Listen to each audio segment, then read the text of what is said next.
یا خدا ہم عاصیوں پر یہ بڑا احسان ہے، زندگی میں پھر عطا ہم کو کیا رمضان ہے، ابر رحمت چھا گیا ہے اور سما ہے نور نور، فضل رب سے مغفرت کا ہو گیا سامان ہے۔ یا الہی تو مدینے میں کبھی رمضان دکھا، یا الہی تو مدینے میں کبھی رمضان دکھا، مدتوں سے دل میں یہ عطار کے ارمان ہے۔ مدینے، یہ جو ماہ رمضان ہے اس کی فضیلتیں حدیثوں میں کیسی بیان ہوئی کہ رمضان کریم کی پہلی ہی رات سے آسمانوں کے دروازے کھول دیے جاتے ہیں اور آخری رات تک بند نہیں ہوتے۔ جو بندہ ماہ رمضان کی رات میں نماز پڑھتا ہے، اللہ عز و جل اس کے ہر سجدے کے بدلے میں اس کے لیے 1500 نیکیاں لکھتا ہے اور اس کے لیے جنت میں سرخ یاقوت کا گھر بناتا ہے ہر سجدے پر۔ اب جو لوگ تراویح میں بعض اوقات ڈنڈی مار رہے ہوتے ہیں کہ یار کم تراویح پڑھ لیں، 5-6 روزہ تراویح پڑھنے کے بعد لوگ کہتے ہیں اب تراویح چھوڑ دینی چاہیے، بلکہ کچھ لوگ سوشل میڈیا پہ آ کر یہ بات کر رہے ہوتے ہیں کہ جناب تراویح تو سنت ہے، نہ پڑھیں کوئی مسئلہ نہیں۔ لیکن اگر یہ اعلان کر دیا جائے کہ پوری 20 رکعت پڑھنے والے کو ایک DHA کا پلاٹ دیا جائے گا، تو مجھے بتائیں کوئی 19 پڑھے گا؟ اچھا پھر لوگ شاید یہ بھی کہیں کہ حضرت رمضان کے بعد بھی کوئی اسکیم ہے تو اس کے بعد بھی ہم پڑھنے کے لیے تیار ہیں۔ 20 رکعت کی بات نہیں ہو رہی، ہر سجدے پر میرے آقا فرما رہے ہیں ہر سجدے پر جنت میں سرخ یاقوت کا محل دیا جائے گا۔ 20 رکعت میں 40 سجدے ہوتے ہیں۔ آپ سوچے تو صحیح کہ ہماری تو لاٹری نکل آئی ہے، ہمیں تو صرف تراویح نہیں، تراویح اور نمازوں کے علاوہ، فرض نمازوں کے علاوہ اور نوافل بھی پڑھنے چاہیے اور سجدے کرنے چاہیے۔ اللہ وہ دن لائے ہم اوابین بھی مغرب کے بعد پڑھیں، رات تہجد بھی پڑھیں، فجر کے بعد جب سورج طلوع ہو جائے اس کے 20 منٹ بعد اشراق و چاشت بھی پڑھیں، ہر سجدے پر اتنا ثواب۔ تو سبحان اللہ، اللہ پاک کے آخری نبی علیہ الصلوۃ والسلام نے فرمایا جب رمضان کریم کی پہلی رات آتی ہے تو اللہ پاک میری امت کی طرف رحمت کی نظر فرماتا ہے، اور جس کی طرف اللہ پاک نظر رحمت فرمائے گا اسے کبھی عذاب نہ دے گا۔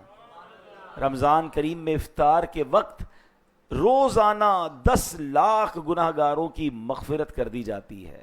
اور جمعے کا دن کتنا امپورٹنٹ ہے رمضان میں، اب سنیے، شب جمعہ اور روز جمعہ یعنی مغرب، جمعرات کی مغرب سے لے کر جمعے کی مغرب تک ہر گھڑی میں 10 لاکھ لوگوں کی مغفرت کر دی جاتی ہے۔ اور یہ وہ لوگ ہوتے ہیں کہ جن پر جہنم واجب ہو چکی تھی، یعنی گناہوں کے سبب جہنم واجب تھی، اور رمضان کی برکت سے جمعہ کا دن آیا، ہر گھڑی 10 لاکھ بخشے جا رہے ہیں۔ تو آج ہم مسجد میں بیٹھے ہیں، اللہ کے گھر میں بیٹھے ہیں، مجھے ایسا محسوس بھی ہو رہا ہے کہ کچھ لوگ شاید جلدی اس لیے آ گئے کہ وہ 3 بجے جمعہ انہوں نے سمجھا ہوگا، اب سوچ رہے ہوں گے یار یہ تو آدھا گھنٹہ ہمارا ضائع ہو گیا۔ آپ کا آدھا گھنٹہ ضائع نہیں ہوا، یہ آپ کا آدھا گھنٹہ اللہ کے گھر میں گزر رہا ہے۔ میرا تو مشورہ ہے اگلے جمعے بھی یہی کیجئے گا۔ کیوں کہ جو جمعہ کے دن جلدی آتا ہے حدیث پاک کے مطابق اسے اونٹ صدقہ کرنے کا ثواب ملتا ہے۔ 4-5 لاکھ کا تو اونٹ ہوگا ملتا ہوگا پاکستان میں، آپ کو کوئی کہے ہر جمعے ایک اونٹ صدقہ کریں، جلدی آنے والے اول آنے والوں کو اللہ کی راہ میں اونٹ صدقہ کرنے کا ثواب، اس کے بعد گائے صدقہ کرنے کا ثواب، پھر بکری صدقہ کرنے کا ثواب، جتنا لیٹ آتے جاتے ثواب کم ہوتا جاتا ہے۔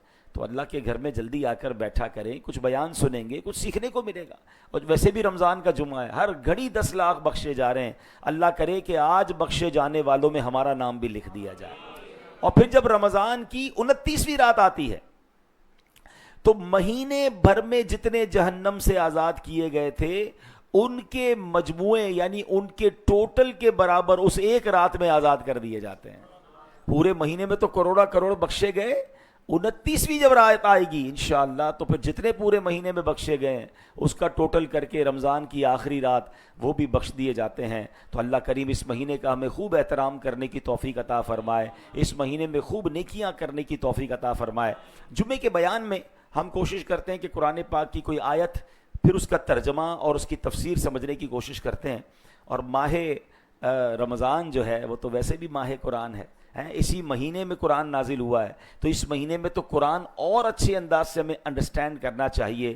اے میرے پیارے اسلامی بھائیوں، ہم نے الحمدللہ روزہ رکھا ہے۔ روزہ ایک انفرادی عبادت ہے، ہر کوئی اپنا اپنا روزہ رکھتا ہے، مگر سوال یہ ہے کہ ہمارے روزے کا معاشرتی طور پر اجتماعی سوسائٹی پر کوئی اثر ظاہر ہو رہا ہے یا نہیں ہو رہا؟ اور اگر ہماری روزے کی برکت سے سوسائٹی پر معاشرے پر کوئی فرق نہیں پڑ رہا، کوئی پازیٹیو امپیکٹ نہیں ہو رہا، کوئی نکھار نہیں پیدا ہو رہا، تو پھر سمجھ لیں کہ ہمارے روزے میں کچھ کمی ہے، ہمارا روزہ ہماری روح تک نہیں پہنچا ہے۔ اب اس کو اس مثال سے سمجھیے کہ سورج کی روشنی آ رہی ہو اور کوئی سامنے گلاس رکھ کے شیشہ رکھ دے، تو وہ جو گلاس ہے وہ سورج کی روشنی کو لے کر ریفلیکٹ کرے گا، ہے باقاعدہ وہ بھی دوسری جگہ روشنی دے گا۔ لیکن اگر اسی سورج کے آگے کوئی ایسا گلاس رکھ دیں، ایسا شیشہ رکھے جس پہ زنگ لگا ہوا ہے، تو نہ وہ اس کی روشنی کو ایبزارب کرے گا، نہ اس روشنی کو کہیں آگے ریفلیکٹ کرے گا، نہ کسی اور کو فائدہ پہنچائے گا۔ یہی مثال روزہ دار کی ہے۔ ہمارا دل آئینہ ہے، اگر دل پر گناہوں کی سیاہی چڑھی ہوئی ہے نا، تو روزے کا اصل مقصد ہی سیاہی کو اتارنا ہے، دل کو چمکانا ہے۔ اب اگر روزہ بھی رکھا ہے اور ہمارے روزے سے کسی کو روشنی نہیں مل رہی ہے، ہمارے روزے سے کسی کو فائدہ نہیں پہنچ رہا ہے، تو پھر سوچیں کہیں دل پر ایسا زنگ تو نہیں جو رمضان کے نور کو ریفلیکٹ نہیں کر رہا۔ اب روزہ بھی رکھا ہے اور کسی کو ہماری زبان میں نرمی بھی نظر نہیں آ رہی ہے، روزہ بھی رکھا ہے مگر ہمارے انداز سے کسی کو فائدہ بھی نہیں پہنچ رہا ہے، بلکہ ایسا بھی ہو گیا ہے کچھ لوگوں کے ساتھ کہ روزہ رکھتے ہی لڑائیاں شروع کر دی ہیں، روزہ رکھتے ہی جھگڑے شروع کر دیے، حالانکہ روزہ تو ہے ہی صبر کا امتحان۔ یعنی روزے میں بے صبری کیسی؟ چیک کیجئے کہ رمضان کا نور کا سورج تو چمک رہا ہے مگر کہیں دل پر ایسا زنگ تو نہیں کہ اس کی ریفلیکشن نہیں ہو رہی ہے۔ اے میرے پیارے اسلامی بھائیوں، اب آئیے میں قرآن کی وہ آیت پڑھنے جا رہا ہوں جس میں اللہ کریم نے ایمان والوں سے ڈائریکٹلی کلام کیا ہے۔ قرآن پاک تو ویسے پورا ہی ہمیں پڑھنا چاہیے، لیکن قرآن پاک میں چند آیتیں وہ ہیں جس میں رب کریم نے براہ راست آپ سے بات کی ہے۔ جی آپ سے بات کی، ہم سب سے بات کی ہے۔ وہ کون سی آیتیں ہیں؟ یا ایھا الذین آمنو، اے ایمان والوں، کہہ کر اللہ نے مجھ سے اور آپ سے بات کی ہے۔ اب بتائیے نا، ہم ہیں نا ایمان والے، ہم سے بات ہوئی ہے۔ اب اگر کوئی آپ سے پوچھے کہ جناب کیا وہ 89 آیتیں جہاں اللہ نے آپ سے بات کی ہے، آپ نے وہ آیتیں پڑھ لی، اس کو سمجھا، اس پر عمل کیا، تو بہت بڑی تعداد تو شاید یہ کہے گی کہ ہمیں تو پتہ ہی نہیں وہ آیتیں کہاں ہیں، ہم نے تو نہیں پڑھی۔ یعنی آپ سوچیں کہ اب صبح اٹھتے ہی پہلے واٹس ایپ پر میسج چیک کرتے ہیں کہ یار کسی کا اہم میسج ہے تو پہلے میں پڑھ لوں، لیکن اللہ کا پیغام قرآن میں ہمارے لیے آیا ہوا ہے، مگر کیا اب تک ہم نے پڑھا ہے یا نہیں پڑھا؟ غور کیجیے۔ اب جو میں آیت پڑھنے جا رہا ہوں اس میں اللہ نے مجھ سے اور آپ سے براہ راست بات کی ہے۔ پارہ نمبر 26 ہے سورہ حجرات اور آیت نمبر 11۔ اللہ ارشاد فرماتا ہے، بسم اللہ الرحمن الرحیم، یا ایھا الذین آمنوا لا یسخر قوم من قوم عسى ان يكونوا خيرا منهم ولا نساء من نساء عسى ان يكن خيرا منهن۔ اللہ اکبر۔ آسان ترجمہ قرآن کنز العرفان، اے ایمان والو، مرد دوسرے مردوں پر نہ ہنسیں، ہو سکتا ہے کہ وہ ان ہنسنے والوں سے بہتر ہوں، اور نہ عورتیں دوسری عورتوں پر ہنسیں، ہو سکتا ہے کہ وہ ان ہنسنے والیوں سے بہتر ہو۔ اب اس آیت سے بہت کچھ سیکھنا ہے۔ مسلمان کی عزت و تعظیم میں سے ہے کہ کسی بھی طرح اس کا مذاق نہ اڑایا جائے۔ آیت کریمہ کے اس حصے میں اس بات کی تعلیم دی گئی ہے کہ کوئی مرد دوسرے مرد کا اور کوئی عورت دوسری عورت کا مذاق نہ اڑائے۔ ہر ایک کا اپنا ذوق ہوتا ہے، ہر ایک کا اپنا انداز ہوتا ہے زندگی گزارنے کا۔ ہم کسی کے معاملات میں تنقید نہیں کر سکتے، اگر کوئی غیر شرعی معاملہ ہے تو وہ بھی اس کا اور اس کے رب کا معاملہ ہے، لیکن جناب یہاں تو بات بات پر تنقید ہے، لباس پر تنقید ہے، انداز پر تنقید ہے، لائف اسٹائل پر تنقید ہے۔ اگر کوئی گناہگار بھی ہے تو اچھے انداز سے اس کو نیکی کی دعوت دینی ہے، اس کا مذاق تھوڑی اڑانا ہے، وہ تو اور گناہوں پہ دلیر ہو جائے گا۔ مگر یہاں معاملہ یہ ہے کہ دیندار کا بھی مذاق اڑایا جا رہا ہے اور دنیا والے بھی اپنے زندگی گزار رہے ہیں اس کا بھی مذاق اڑاتے ہیں، بلکہ اللہ نے کسی چیز کو بنایا اس کا بھی مذاق اڑا رہے ہیں۔ اب کوئی بیچارہ داڑھی رکھ لے، حالانکہ اس نے سنت پر عمل کیا ہے، اس کا مذاق اڑائیں گے۔ سنت پر عمل کر رہا ہے، دیندار ہو گیا ہے، نمازی بن گیا ہے، اس کا مذاق اڑائیں گے۔ اچھا پھر اگر کوئی شخص بیچارہ بیمار ہے، اس کو کوئی ایسی پرابلم ہے، مثال کے طور پہ کسی کی آنکھ پراپر نہیں کھلتی ہے، اس کو بھینگا کہیں گے، کوئی صحیح بولتا نہیں ہے اس کو توتلا کہیں گے۔ آپ سوچئے یہ کس قدر سخت بات ہے، کتنی بڑی دل آزاری ہے، اور روزہ رکھ کر اگر یہ کام ہو رہا ہے۔ دیکھیے روزے میں تو ہم نے سیکھنا ہے، قرآن پاک کی جو یہ سورت ہے نا، سورہ حجرات، اس میں باقاعدہ زندگی گزارنے کے آداب بیان کیے گئے. کسی کے ہونٹوں کا مذاق، کسی کے جناب جسم کا مذاق، کسی کے لباس کا مذاق، کسی کی غربت کا مذاق، کسی کی سواری کا مذاق. قرآن کہتا ہے مرد مردوں کا مذاق نہ اڑائیں. ہو سکتا ہے جس کا مذاق اڑا رہے ہیں ان سے بہتر ہوں، اس کو اللہ نے بنایا نا، ہم کون ہیں کسی کا مذاق اڑانے والے؟ اور آج آپ کسی کا مذاق اڑا رہے ہیں، ایسا نہ ہو تھوڑے دنوں بعد آپ خود مذاق بن جائیں. عربی کا ایک مقولہ ہے، چند 2 جملے ہیں مگر ادھر دل پر لکھنے والے ہیں. من ضحکا ضحکا، بات پوری ہو گئی. جو کسی پر ہنستا ہے اس پر بھی ہنسا جاتا ہے. آج کسی کا مذاق، آج کسی کو ذلیل، آج کسی کو تکلیف دینے والے غور کریں کہیں زمانے میں ہمارا مذاق نہ بن جائے. انسان ہے، کوئی تکلیف میں ہے، آپ اس کے ساتھ دیں. آپ بلکہ کسی ایسے شخص کو دیکھ رہے ہیں جو کسی تکلیف میں ہے، کپڑے اچھے نہیں پہنے، گاڑی اچھی نہیں، سواری اچھی نہیں، جسم پہ کوئی پرابلم ہے، کوئی بیماری ہے، اس کو دیکھ کر تو اللہ کی بارگاہ میں شکر ادا کریں کہ اللہ تیری مہربانی، تو نے مجھے ایسا نہیں بنایا. اس کا مذاق اڑائیں گے؟ باقاعدہ دوست نقل اتار کر مذاق اڑاتے ہیں، اس جیسا بول کے مذاق اڑاتے ہیں، اس جیسا چل کے مذاق اڑاتے ہیں. وہ نہیں ہے وہ جس کا قد لمبو، وہ ٹھنگو، وہ موٹو، وہ کالا. لا حول ولا قوت الا باللہ. قرآن سے سیکھنا ہے، اور رمضان میں نہیں سیکھیں گے تو کب سیکھیں گے؟ یعنی مجھے ایک بات بتائیں، یہ مہینہ ہمیں پاکیزہ کرنے آیا ہے. اپنی ہیبٹس کو ہم بہتر کر سکتے ہیں اس مہینے میں، اگر کوئی بری عادتیں ہیں بھی، کیونکہ رمضان میں شیطان بند ہے. جس نے ہمیں برے کاموں پر لگانا ہے اس کو بند کر دیا گیا ہے. تو دس از دا ٹائم. یہ 30 days ایکچولی اپنے آپ کو پیوریفائی کرنا ہے. آپ بچے اگر یہاں نوجوان بیٹھے، اگر میں ان کی زبان میں سمجھاؤں کہ رمضان ایکچولی شیطان سے فائٹ کرنے کی نیٹ پریکٹس ہے. شیطان بند ہے نا، 30 دن مضبوط ہو جاؤ، تگڑے ہو جاؤ، تقوی اختیار کرو. قرآن کہتا ہے روزے اس لیے فرض کیے لعلکم تتقون، تاکہ تم متقی ہو جاؤ. تو اپنے آپ کو اتنا مضبوط کر لیں کہ جب شیطان آئے 30 days کے بعد، رمضان کے بعد، تو ہم ریڈی ہوں فائٹ کے لیے. مگر جو رمضان میں بھی شیطان کہتا تو آرام کر، ہم ہے نا، ہم تیرا کام سارا کر لیں گے. شیطان کے بند ہوتے ہوئے بھی لوگ برے کام کر رہے ہیں، کیونکہ ان کی پہلی ہیبٹ بنی ہوئی ہے. نہیں، ہمیں اپنی ان عادتوں کو ختم کرنا ہے. قرآن سکھا رہا ہے. نبی پاک علیہ الصلوۃ والسلام فرماتے ہیں لا تماری اخاکا ولا تمازحہ، اپنے بھائی سے جھگڑا نہ کرو، نہ اس کا مذاق اڑاؤ. جو لوگوں کا مذاق اڑاتے ہیں نا، ان کے بارے میں ایک ایسی حدیث ہے ڈرانے والی کہ نبی پاک علیہ الصلوۃ والسلام فرماتے ہیں بلا شبہ لوگوں کا مذاق اڑانے والے کے لیے جنت کا دروازہ کھولا جائے گا، اسے بلایا جائے گا آؤ قریب آؤ. جب وہ جنت کے قریب آئے گا تو دروازہ بند کر دیا جائے گا. اسی طرح کئی بار کیا جائے گا.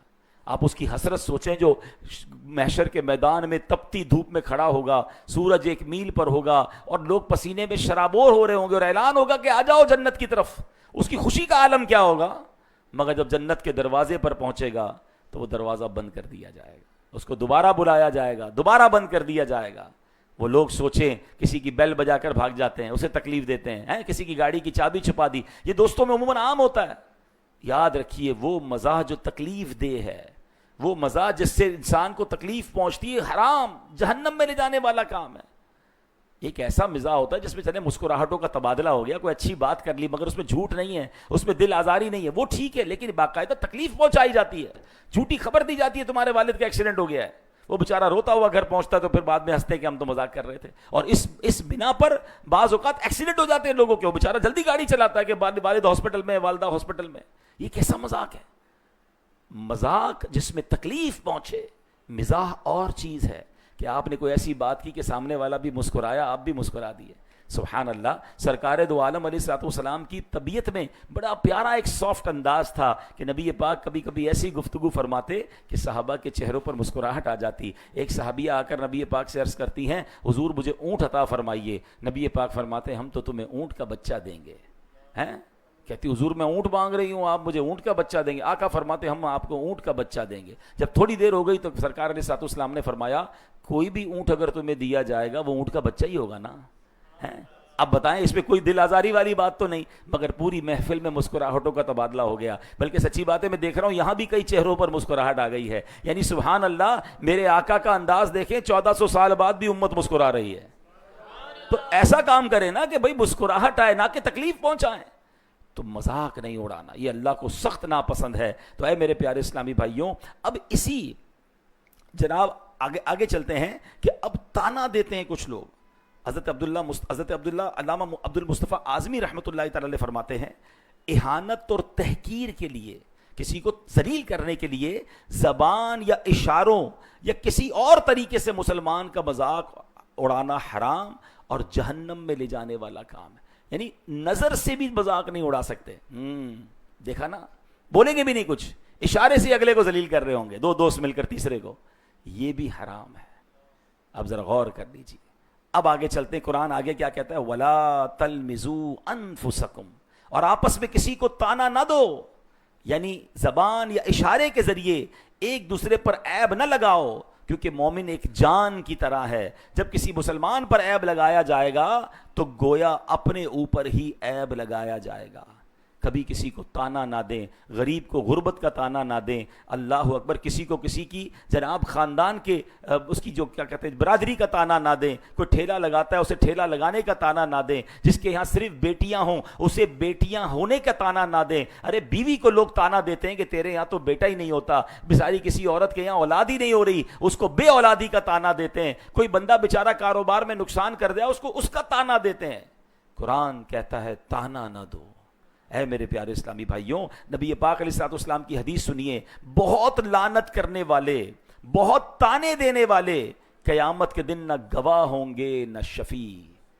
حالانکہ اس امت کو یہ سبحان اللہ شرف حاصل ہے کہ سرکار علیہ الصلوۃ والسلام کی امت قیامت کے دن گزشتہ انبیاء کرام کی گواہ بھی ہوگی. یعنی یہ گواہی دے گی کہ انہوں نے اپنی امتوں کو تبلیغ فرما دی اور گناہ گاروں کی شفاعت کرنے والی بھی ہوگی. مگر جو مسلمان تانے دینے والا ہوگا وہ نہ گواہ ہوگا نہ شفیع ہوگا.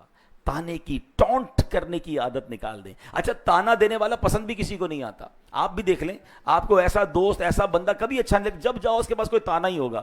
ایسے بندے کو گھر مہمان بنا لینا تو گھر پر آ کر پھر گھر کا انسپیکشن شروع کر دیں گے. یار ابھی تک پردے نہیں بدلے, ابھی تک وہی پرانے صوفے ہیں, یار تم خرچہ ہی نہیں کرتے ہو یار.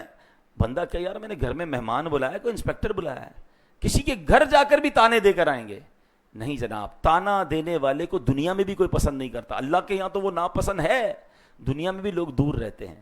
تو اپنے اندر جو ہے وہ خوشبو لائیے, اپنے اندر سافٹنس لائیے, لوگوں سے ملیں, انہیں خوش کر کے آئیں, نہ کہ ملاقات کر کے تکلیف پہنچا کر آئیں.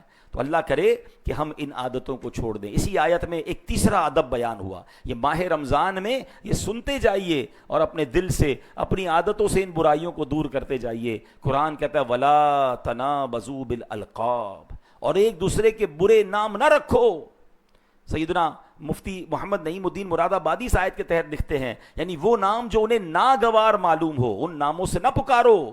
جیسے کسی کو لمبو, موٹو, کالو وغیرہ کہہ کے پکارتے ہیں, نام رکھ دیتے ہیں. اچھا, ہم بازوں کو پتہ کیا کہتے ہیں, میرے دوست کو میں لمبو کہتا ہوں, اس کو برا نہیں لگتا, اس کو آپ کے سامنے برا نہیں لگ رہا, وہ آپ کے سامنے اظہار نہیں کر رہا. ہو سکتا ہے اکیلے میں جا کے آنسو بہاتا ہو کہ یا اللہ میرے کو ایسا قد دیا, میرا لوگ مذاق اڑاتے ہیں, مجھے ایسا موٹا بنایا کہ لوگ میرا مذاق اڑاتے ہیں, میرا رنگ کالا کیا, اللہ میرے کو لوگ کالو کہتے ہیں. کیوں کہتے ہو بھائی, اللہ نے بنایا ہے.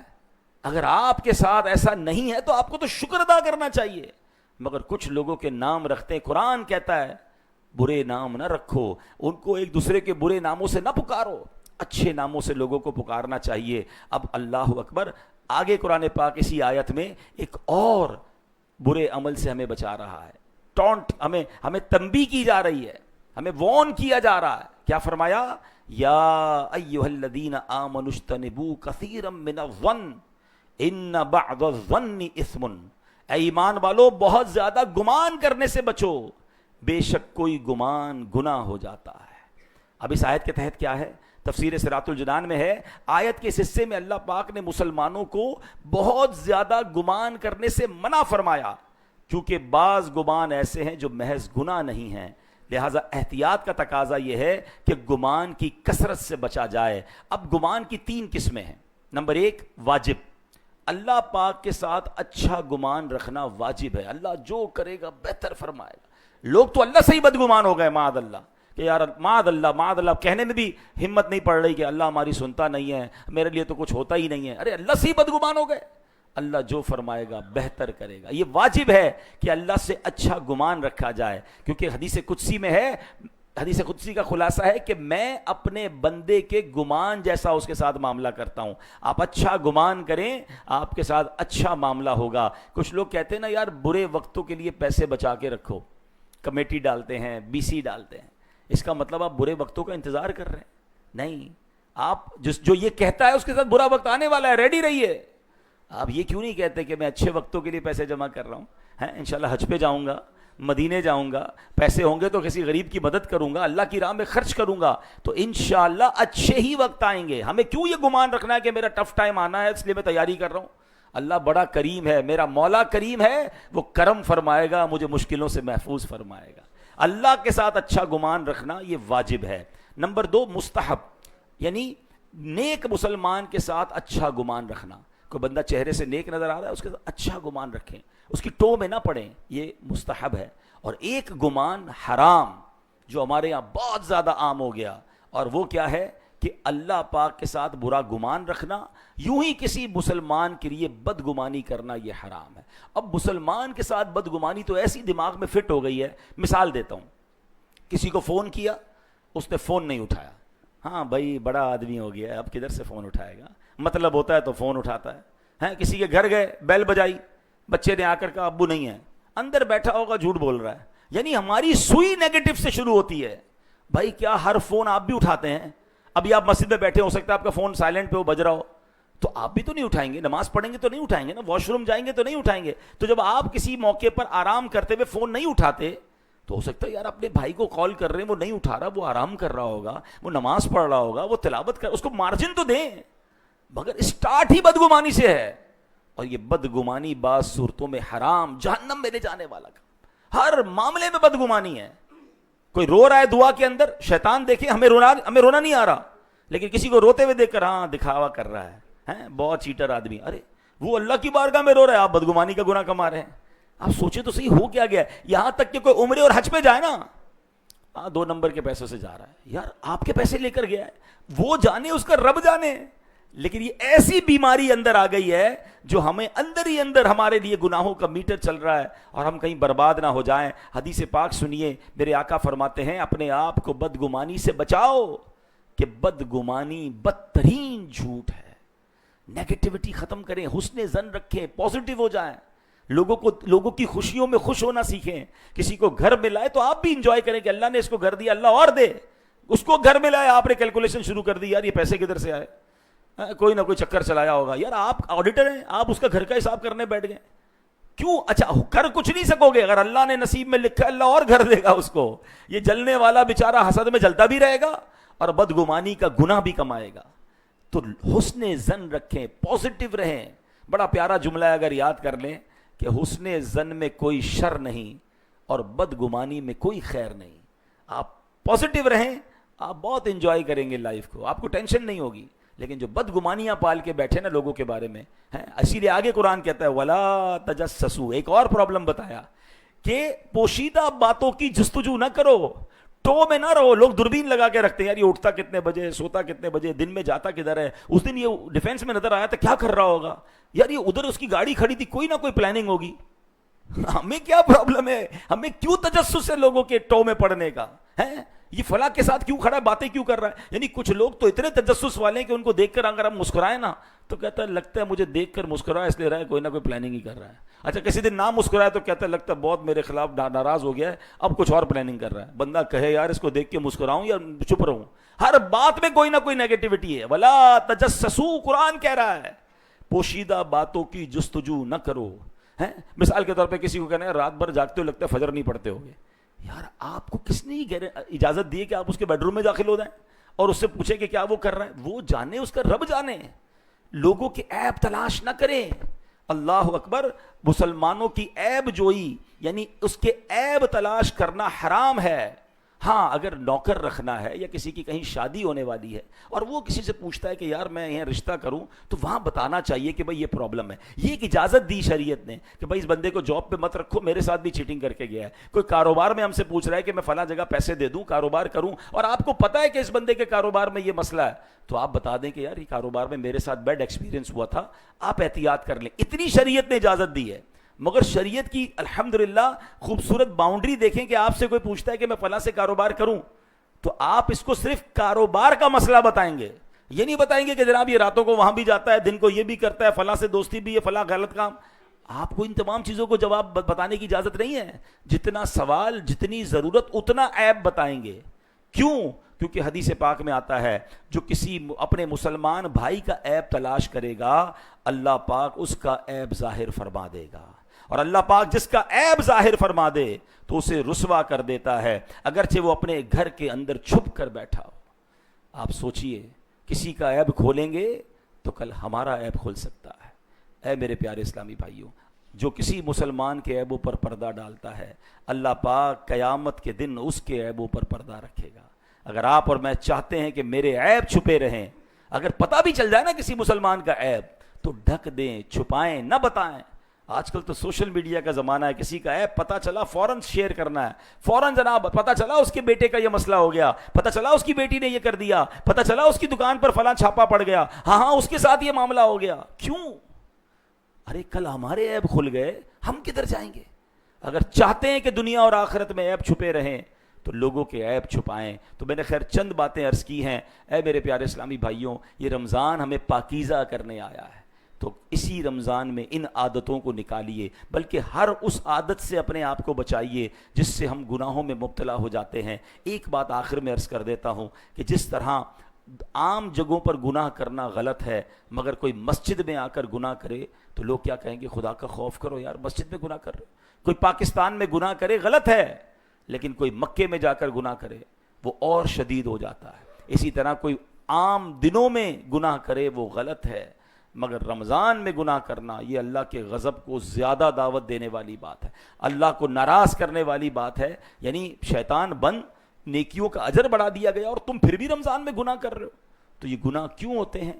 ہماری عادتیں گناہوں والی بنی ہیں. جس کی جھوٹ بولنے کی عادت ہے، جس کی موبائل پر میوزک اور بے پردہ عورت اور طرح طرح کے ویڈیوز دیکھنے کی عادت ہے، جس کی جناب لڑائی جھگڑے کی عادت ہے، جس کی حرام روزی کی عادت ہے، رمضان تو آ گیا، شیطان بند ہو گیا، مگر وہ عادتیں کیری کر کے رمضان میں آ گیا ہے.